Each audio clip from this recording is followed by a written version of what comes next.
വരും മണിക്കൂറിൽ അറിയേണ്ടതുണ്ട്. എന്തായാലും 40-ൽ കൂടുതൽ മരണം റിപ്പോർട്ട് ചെയ്തു എന്നുള്ള വിവരങ്ങളാണ്. ഇപ്പോൾ മരണസംഖ്യ ഉയർന്നുകൊണ്ടിരിക്കുന്ന ഒരു സാഹചര്യമൊക്കെ ഉണ്ട്. നിരവധി കുടുംബങ്ങളാണ് ഒറ്റപ്പെട്ട അവസ്ഥയിൽ നിൽക്കുന്നത്. ഈ സ്ഥലങ്ങളിലേക്ക് പോകാനുള്ള ഏക പാലം തകർന്ന ഒരു സാഹചര്യത്തിൽ ഇവരെ എങ്ങനെ രക്ഷപ്പെടുത്തും എന്നുള്ള കാര്യത്തിലും ഒരു തടസ്സമുണ്ട്. ഒരു സമാന്തര പാലം നിർമ്മിക്കാനുള്ള ശ്രമങ്ങളൊക്കെ നടത്തുന്നുണ്ട്. കൂടുതൽ സൈന്യവും NTR സംഘവും ഒക്കെ സേനാംഗങ്ങളൊക്കെ വയനാട്ടിലേക്ക് തിരിച്ചിട്ടുണ്ട്.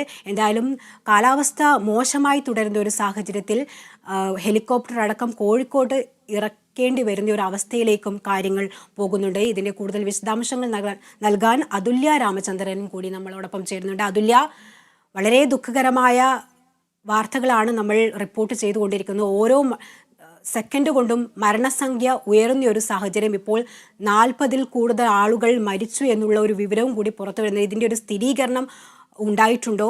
അതുപോലെ തന്നെ നിരവധി ആളുകൾ നിരവധി ആശുപത്രികളിൽ ചികിത്സയിൽ കഴിയുന്നുണ്ട്.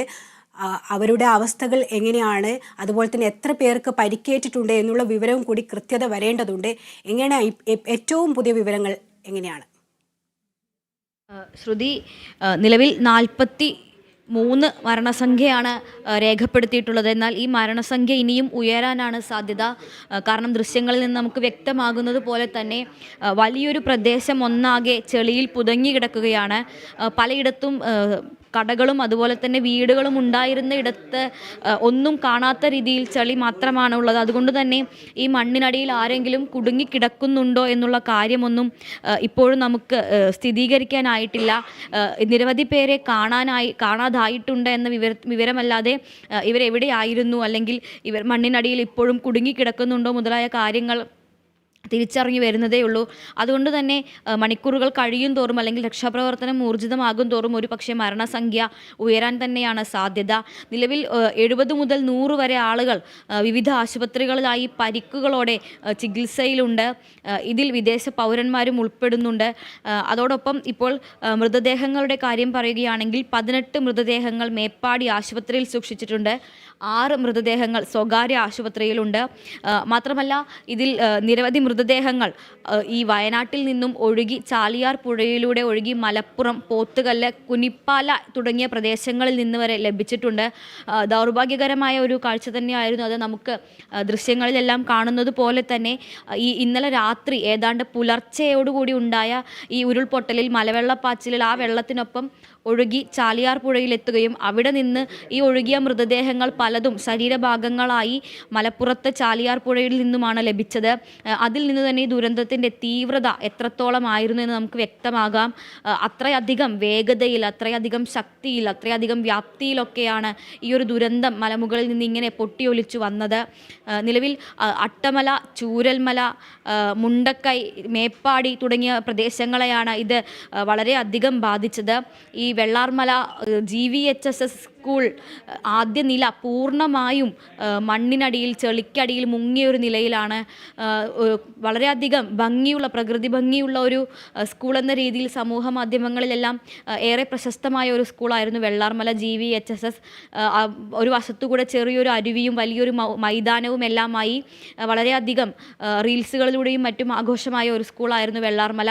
എന്നാൽ നിലവിൽ ആ സ്ഥലം തിരിച്ചറിയാനാകാത്തവണ്ണം, ആ സ്കൂളിൻ്റെ മൈതാനവും സ്കൂളിൻ്റെ ഗ്രൗണ്ടും കെട്ടിടങ്ങളുമെല്ലാം തിരിച്ചറിയാനാകാത്ത വിധം ചെളിയിലും മണ്ണിലും പുതഞ്ഞു പോയിരിക്കുകയാണ്. ഈ സ്കൂൾ അവിടെ ഉണ്ടായിരുന്നത് ഒരു പരിധിവരെ ഈ ദുരന്തത്തിൻ്റെ വ്യാപ്തി കുറയ്ക്കാൻ സഹായിച്ചു എന്നാണ് കരുതുന്നത്.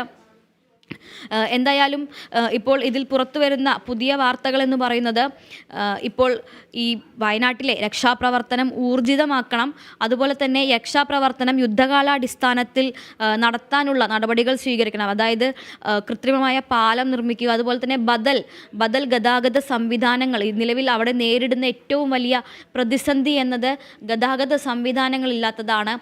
ചൂരൽമല, വെള്ളാർമല പാലം ഈ ഒരു ഉരുൾപൊട്ടലിൽ പൂർണ്ണമായി പൂർണ്ണമായും തകർന്നിട്ടുണ്ടായിരുന്നു. അതുപോലെ തന്നെ ചൂരൽമല റോഡ് ഒലിച്ചു പോയിട്ടുണ്ടായിരുന്നു.